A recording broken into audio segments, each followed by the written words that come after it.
It's day number 4 at the killing fields, and we are still going strong. It's beautiful out here. The weather's perfect. Gets a little hot during the day, but last night when I laid down in the cabin, I heard vocalizations. I believe it was just coyotes. I'm not really sure. The audio recorder may tell a different story. I got up this morning and got the fire going.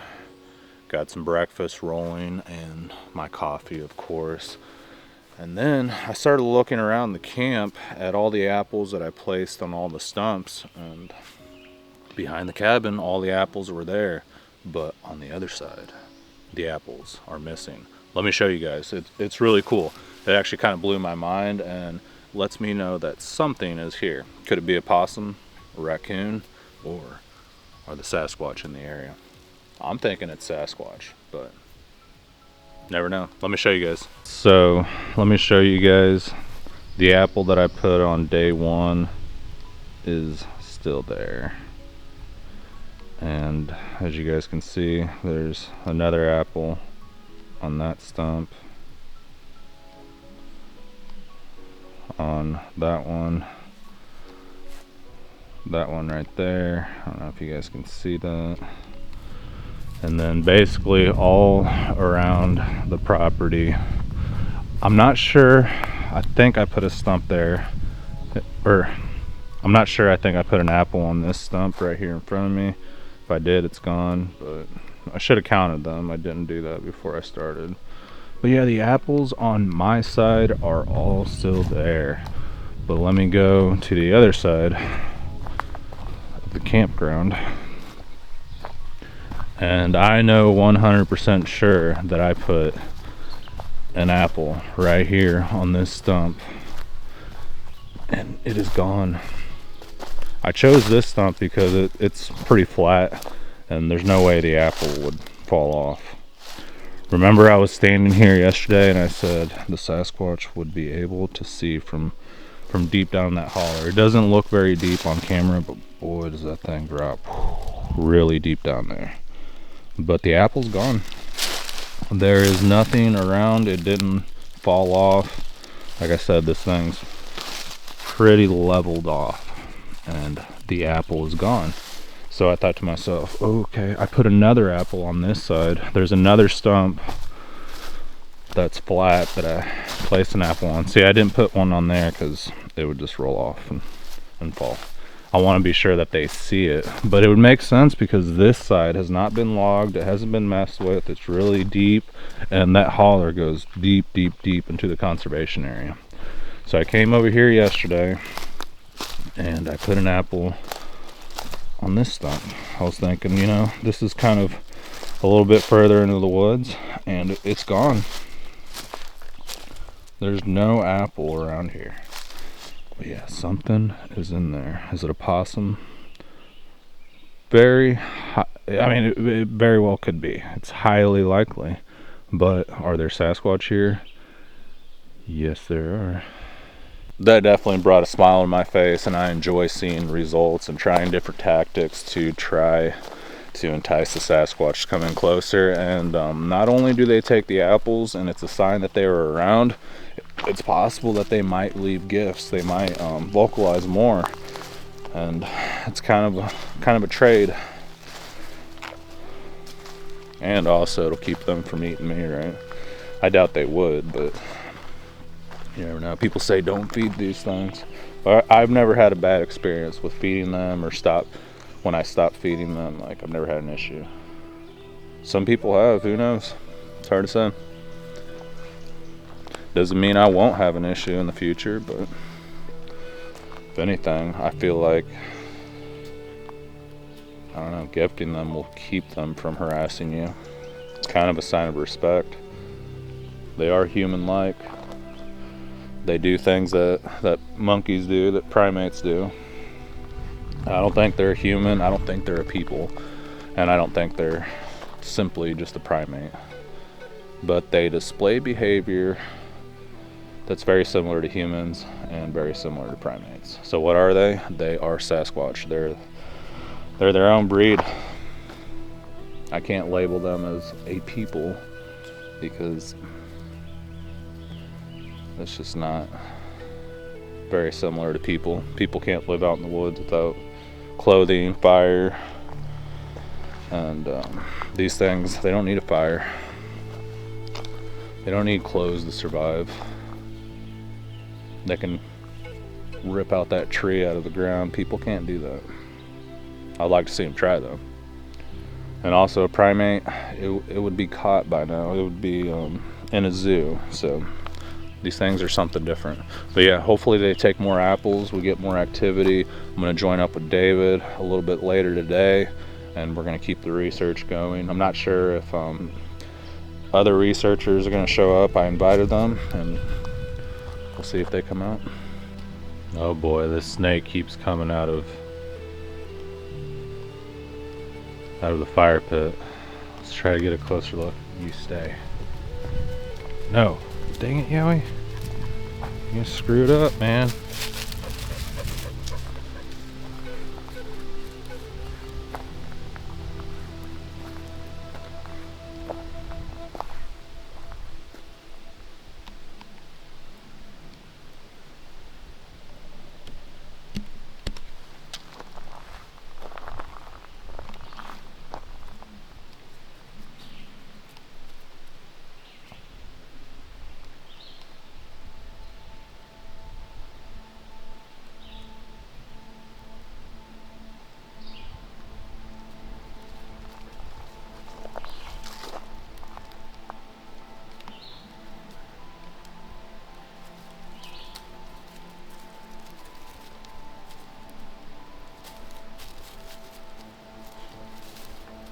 Yowie, Yowie, get over here.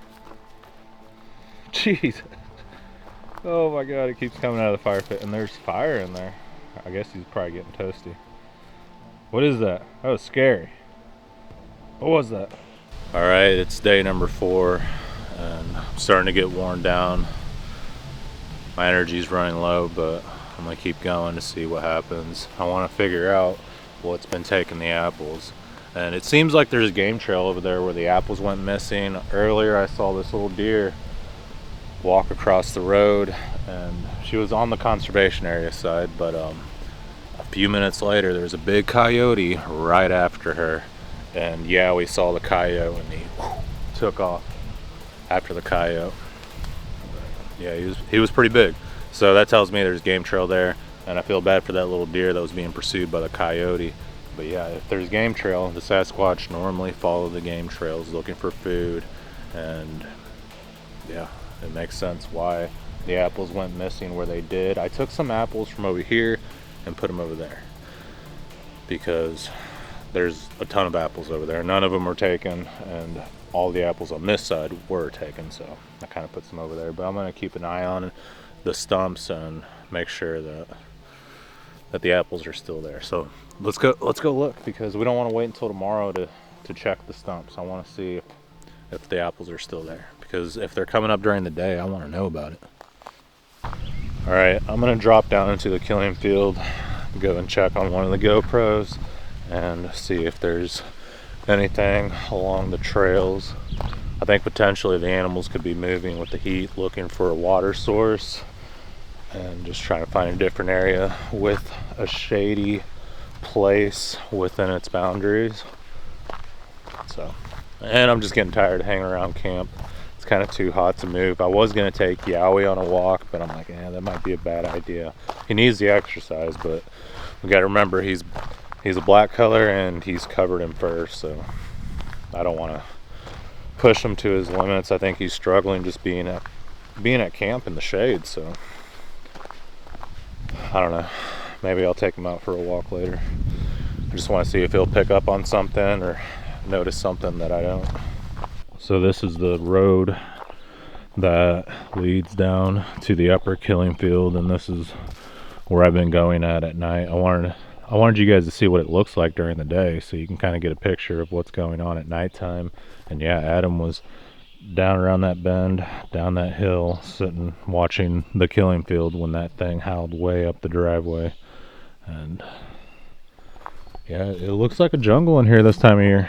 Completely different than the winter time. Missouri is a 4-season state, so you get a variety of weather, and it always looks different. But I really do like the winter time.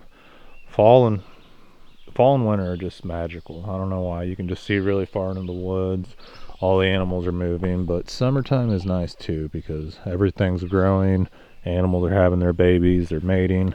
There's butterflies and all kinds of other insects. Everything's out and about. All the birds that are migrating are in the area. It's just a great time to be alive. But yeah, a lot of people say stop filming myself, and they want to see what the woods looks like, so here you go. Pretty peaceful walk, isn't it?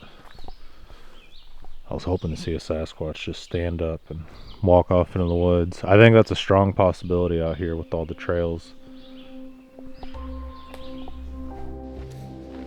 I walk around the property in hopes of kicking up a Sasquatch and having the opportunity to film it or at least see it.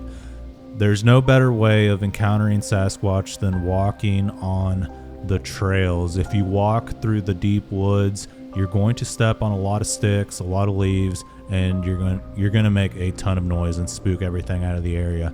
Every encounter that I had was on man-made trails. I've never walked through the open woods and have seen a Sasquatch, and I believe they can hear me from a long distance away, but who knows where they're at and if they're really using portals.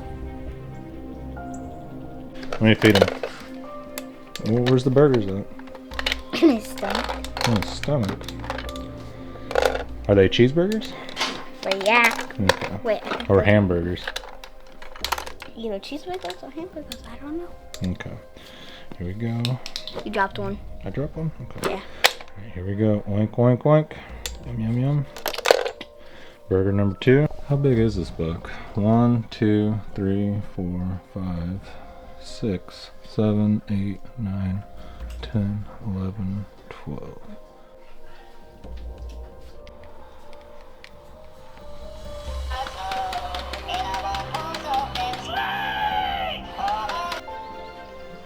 I'm back here inspecting behind the pond. We've noticed in the past they'll move a bunch of big rocks, and they're too big for like the cattle to move, but the cattle are definitely back here, but we think it was a Sasquatch. When I set up an audio recorder back here, you could hear big old rocks being tumbled, so I just wanted to check that out. David and Linda live off-grid, and they live a much healthier life than most Americans that live in the busy cities. And if you notice, like, commercials always show farmers as honest people and office workers as corrupt individuals, especially the CEOs. When you hear a farmer talking about Bigfoot activity, I feel like it's important to listen because farmers don't lie. It's the last and final night, and I'm heading down into the killing fields to make sure my GoPros are running. And yeah, I was pretty impressed last night. I checked the GoPro and looked like there were some deer running around out there and possible orbs. It's hard to tell on a little bitty screen on the GoPro, but things are looking pretty good. We get another night without a bunch of wind. The wind picks up during the day, but then it dies off at nighttime, so that's good. But yeah, if something significant happens tonight, I'm gonna stay one more night. But if nothing happens, I'm gonna pack up and leave midday and get home, unpack everything, and start downloading all the files onto my computer and listening to the audio, and hopefully I can get all this ready to go for you guys soon. But yeah, if you guys can, like the video. If you haven't subscribed, definitely subscribe. Join the membership if you can. If you're already a channel member, you don't have to do that, and I appreciate you for supporting the channel, and you guys make this possible. And I wanted to make sure I gave the members a really long video. Lately I've been doing like 3 or 4 hour long videos. Some people don't like that, but the channel members, they love it. And if you don't have time to watch it, just hit pause, come back later, and it's like 3 videos in one. But yeah, kind of anticipating some activity, but at the same time I won't be surprised if not a whole lot happens. Like I said, the most stuff happens on the first night, and then sometimes the second night, and then after that things seem to like dissipate. These things move off or lose interest, but we'll see. I've heard stories where people say you have to camp 5 to 7 days and eventually they come in, so that could be the case here. But I've stayed a week and a half at times and haven't experienced too much, and then sometimes I come out here for 2 days and experience a ton of activity. It just depends like when you come out. Right place, right time. Wrong place, wrong time.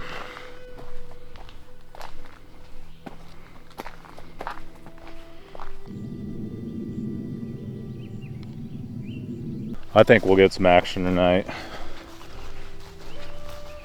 Like I said, if we don't, I will go back home tomorrow, but if we get more activity, I have to stay. I know there's gonna be thunderstorms Sunday and possible chances of rain Saturday, but the chances of rain Saturday aren't very high.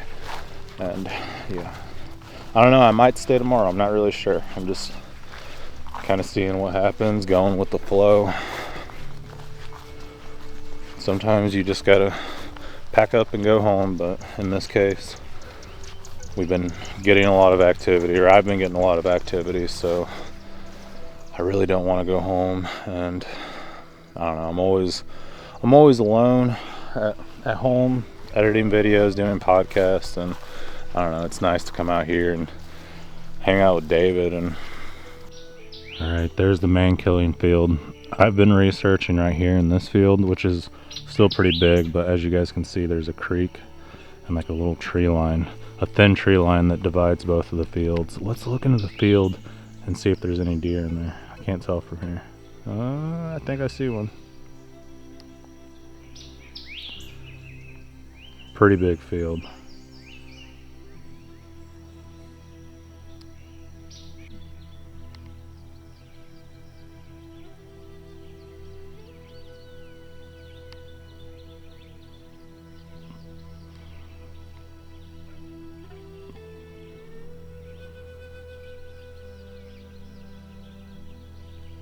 Walking through this grass is rough because you don't know if there's a copperhead or a rattlesnake below your feet. And it doesn't help that David said he's seen the most rattlesnakes in this exact area. The first night that I showed up, I was wearing shorts with no bug spray, and I walked through these fields from way over there all the way up here to set up my camera. Oh man, it was rough. My legs were itching so bad. They were burning. They were itching so bad. We camped right over there, tucked into that corner of the field during the winter time, and the vocalizations that I heard are still echoing through my mind. The powerful roar of a cryptid creature miles away in the distance. Yeah, it was cool. But I think about it all the time, and that's why I set up my Zoom audio recorder way up there. It doesn't look very high up on the camera, but once you get up there, you're like, wow, this is a mountain. But yeah, I set up the Zoom recorder up there because of that day. I'd always bring it just in case, and I didn't set it up. I would never set it up, and that day they vocalized.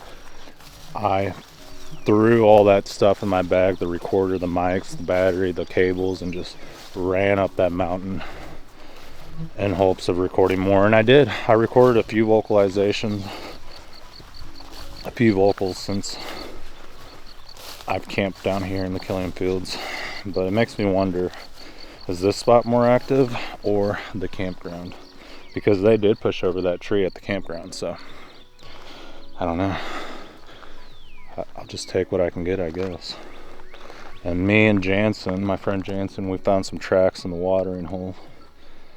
Kind of wish I would have spent more time looking at those tracks, but I don't know. At the time, I was like, it's possible it could be boot tracks. Then when I got home and reviewed the video footage, I was like, ooh, that could actually be something. And they're the same size as the tracks that I found over there where they pushed over the tree and they were doing the wood knocking.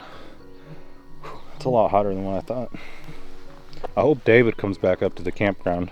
I kind of ran him off because I had to go into town. No, I didn't run him off, but I said, hey, I got to go into town. I'll be right back. But I don't blame him if he doesn't want to come back. I hope they vocalize because it'll be perfect. The audio recorder would totally pick it up. No way. I'm pretty sure I hear David's side by side coming. That's a good feeling, because like I said, it could potentially be the last night that I stay here. So yeah, that'd be cool to hang out with David. Definitely want some company. And it's really cool when they do something and there's somebody there to validate that you truly experienced it. I don't need anyone to validate it, but it's cool when two people say, yeah, that happened. What do you guys enjoy the most about these videos? I personally enjoy when I actually get evidence. Well, that Native American, Oh yeah, that's right. They said not to wear white. it's offensive. Oh wow. Shh, be very, very quiet. Yeah. We're hunting Sasquatch. There were buzzards over there behind the watering hole. I think they flew over here. Oh, yeah? They were all up in the pines. You On saw the other side of that log pile. like an orb? It was shining the ground like this in a wide spot. And it come on for a little bit.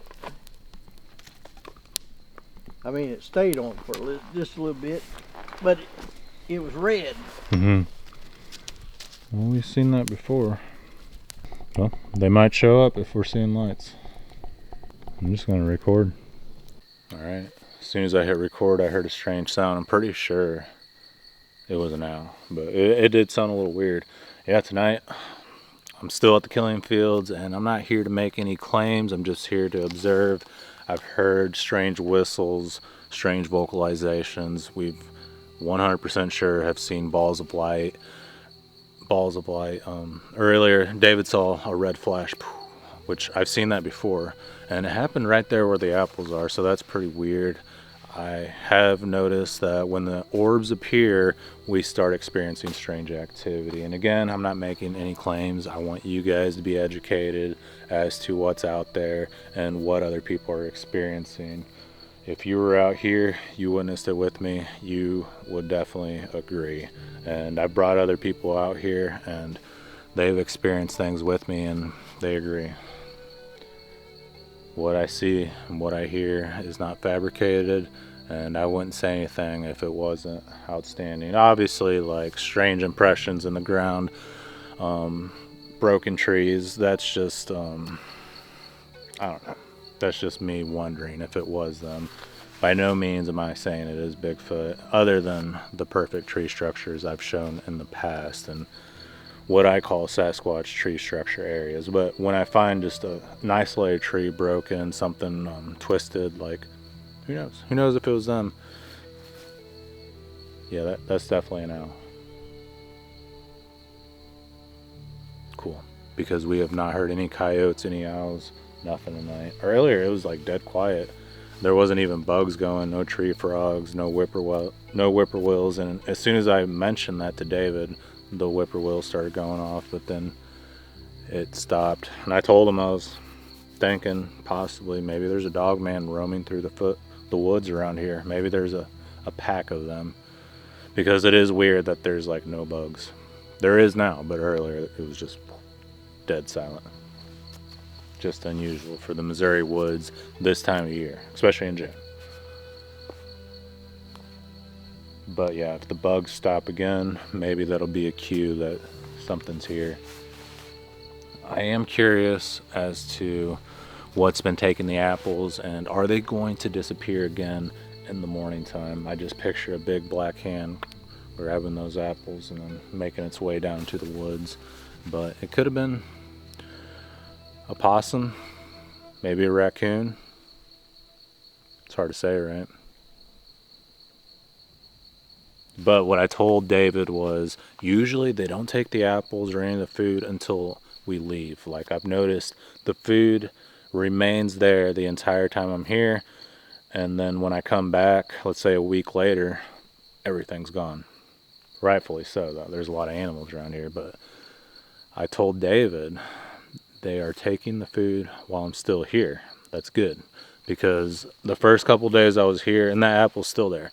The first couple days I was here, they never took the apple behind the cabin. I told David, I was like, they're going to take that once I'm packed up and gone. But being that they took the apples while I was sleeping in the cabin, if it was them, that's a good sign. And I told them if they start taking the apple on day one, the first day I'm here, that means they're getting more comfortable with me. And I feel like they're getting comfortable with me because they took the apples while I was still here on night number 3. So tonight's night number 4. If the apples are gone in the morning, can we say it's Bigfoot? No. But if it is them, we're definitely making progress here. I'm not going to go out on a limb and say we're habituating the Sasquatch like you would habituate a horse or something. No. I just want to make peace with them, let them know that I'm cool, and when they see me on future trips, they're going to be like, this guy's going to leave us food, let's go up there and make some noise.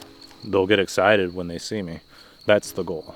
But to say I've habituated the Sasquatch, I don't know about that. I could definitely see that though with like a domestic animal, like a horse or a dog, whatever it may be. But as far as a wild animal, an undiscovered hominid, or something interdimensional, I just don't see that. But anything's possible. I mean, I'm not bashing the researchers that claim they've habituated a Sasquatch, but for me, it's like, how long will that last? Like, people feed these things and eventually they disappear and they never have those experiences again. So did you really habituate them, or did you just happen to feed them when they were around and they were active in the area? Because getting these things to trust you is impossible. I know a lot of people claim the Sasquatch trusts them and they have like this special bond, but it doesn't last. I've noticed with everyone, like, the Sasquatch disappear and that never happens again. It only seems to happen for like several weeks, several months, sometimes even years, like several years, but then eventually they move off and it's like they never existed. I know this because I've experienced it myself. They don't trust us and we don't fully trust them. There's people that claim they fully trust the Sasquatch and they're good beings, but I've seen these same people, when the Sasquatch come out, they're like, oh, during the daytime, they're like, they're loving, peaceful creatures, and they're so friendly, and at nighttime, as soon as the limb breaks, they're like, chick, chick, kill it. It's true. I've seen it. It's a different story at nighttime, so I don't blame people for freaking out when something happens.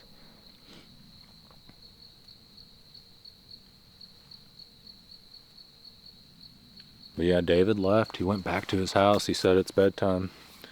I said, if you see red eyes chasing your side-by-side, hit the pedal to the metal. He said, I might scream.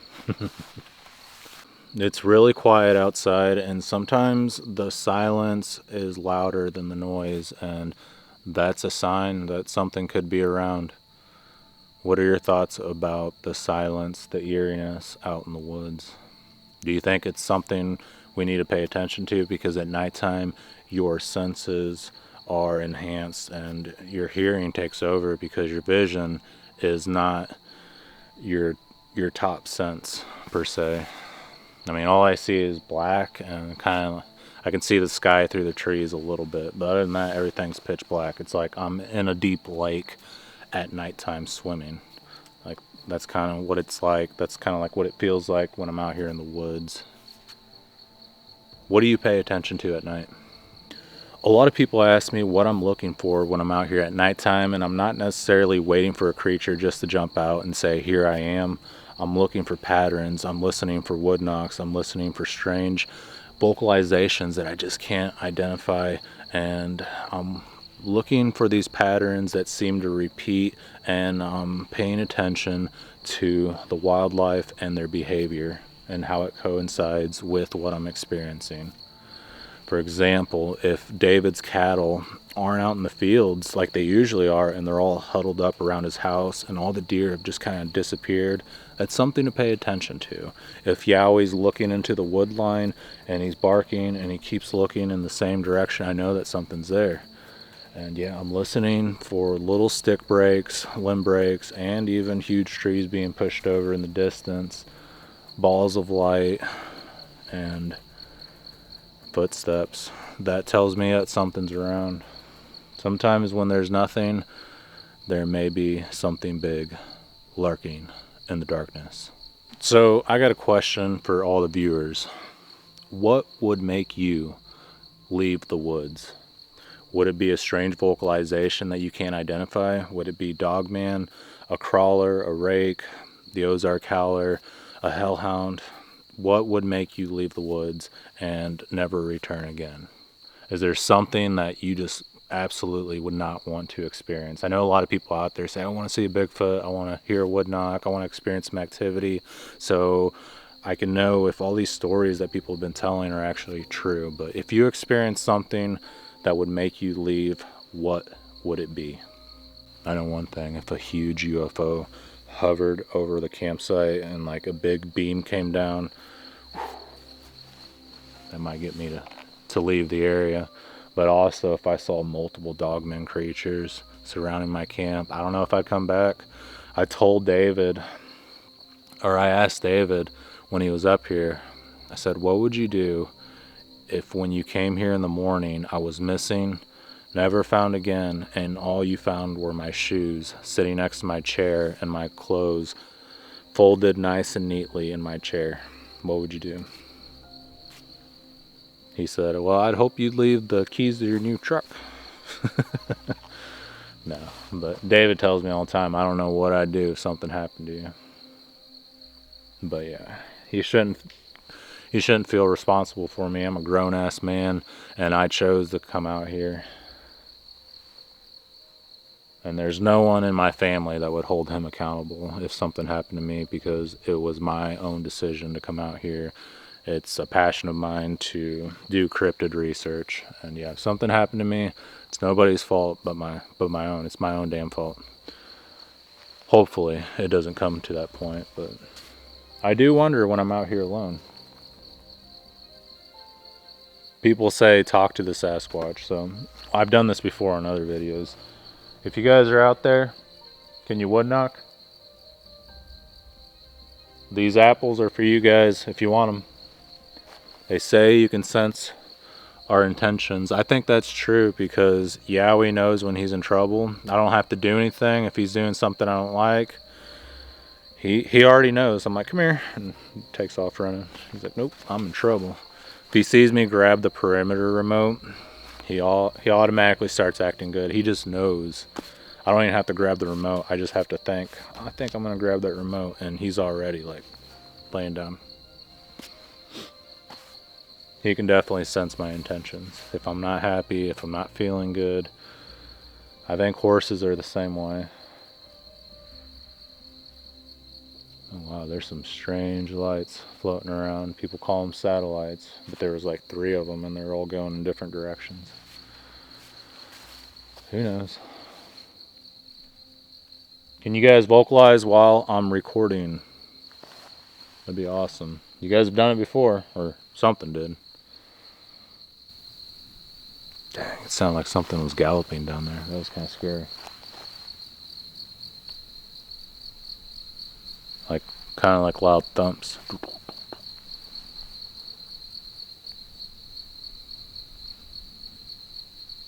Alright, on a second thought,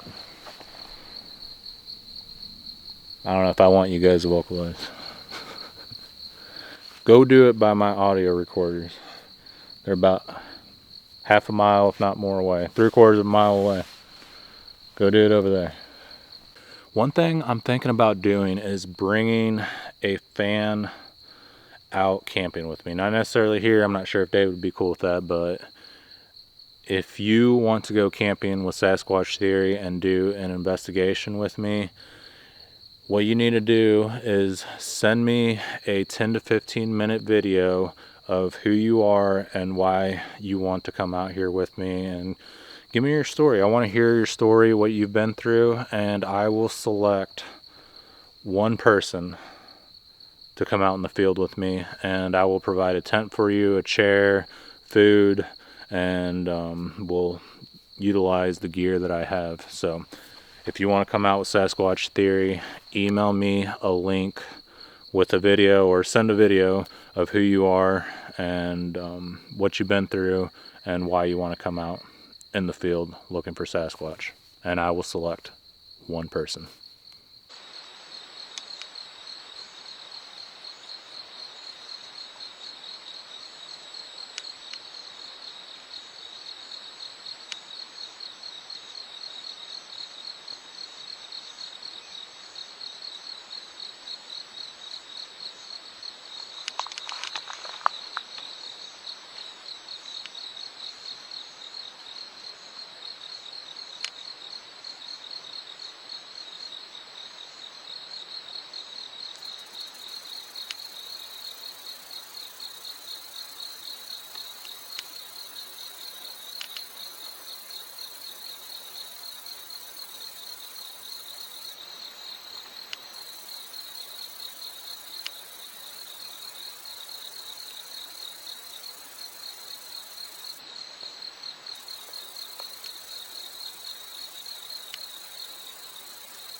Alright, I'm back down in the killing field. Haven't heard any coyotes tonight, hardly any owls. I'm thinking I did hear some wood knocks up there at camp. It just sounds like somebody's throwing a 2x4 on a pile of 2x4s. When I got down here, geez, you can see the stars. But when I got, oh man, might have to get out of here. Yep, we gotta go now. I was hoping that would not happen.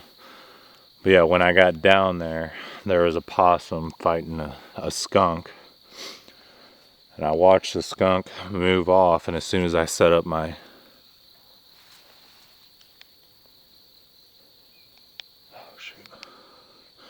Oh no, my headlamp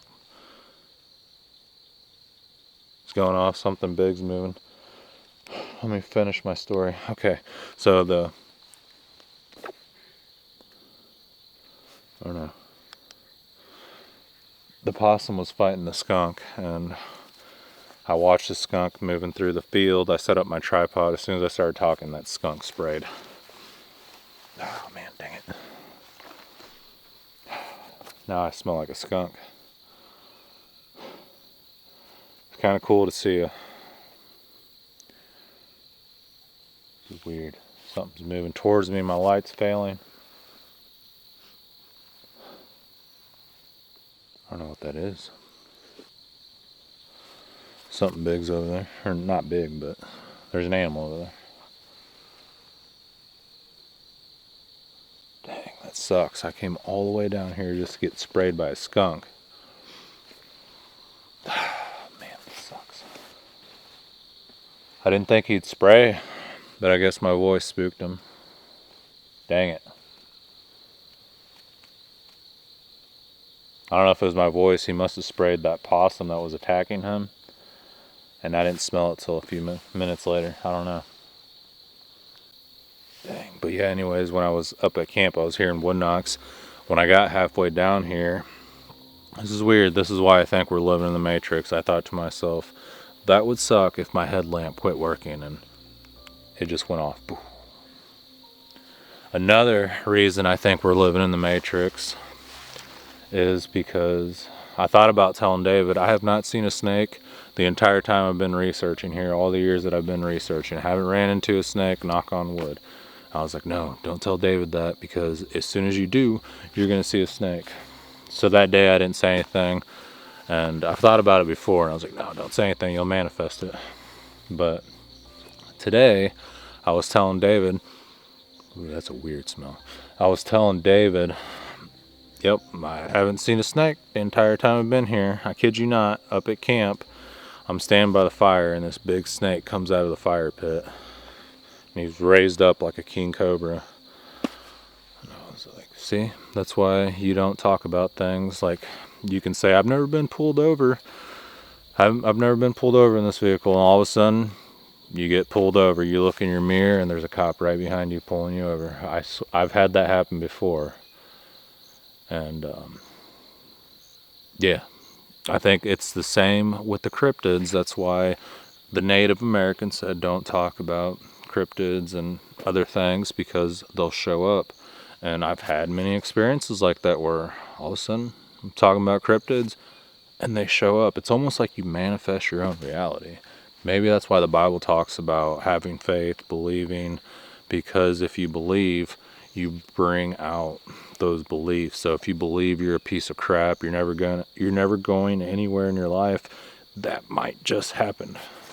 Or that your marriage is going to fail, or that nothing good's ever going to happen, you're never going to find a job, whatever it may be, that might happen.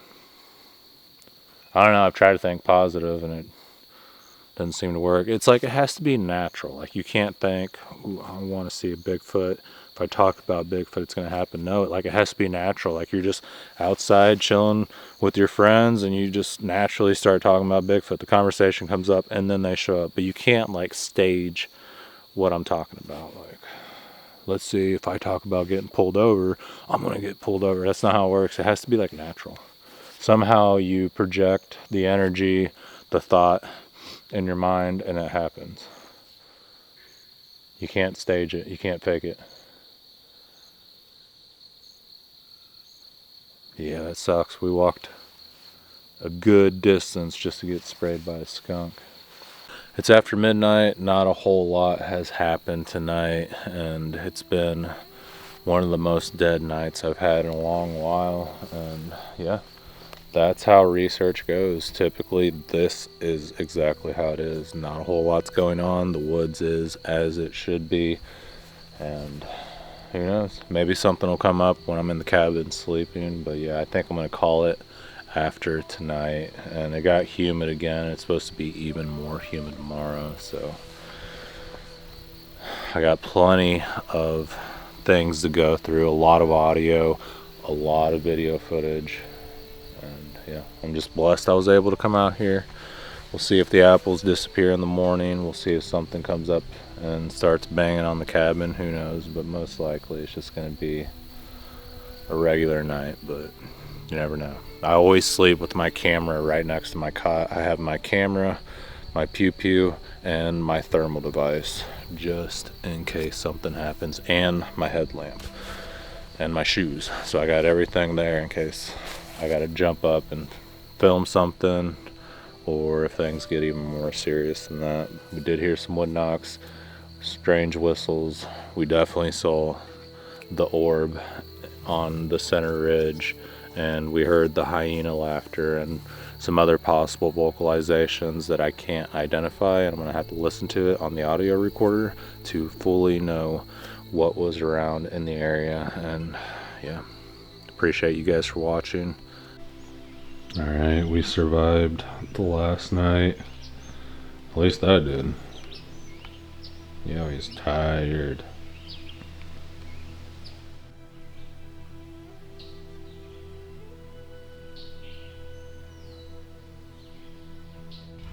That's the end of this research video. I hope you guys enjoyed it. We had some action, and it was pretty cool being out here this time of year. The next time I come out, I will have a new audio recorder and hopefully new activity to experience. If you guys can, like the video, subscribe, comment down below, and share your own personal Bigfoot encounters and experiences with me here on Sasquatch Theory.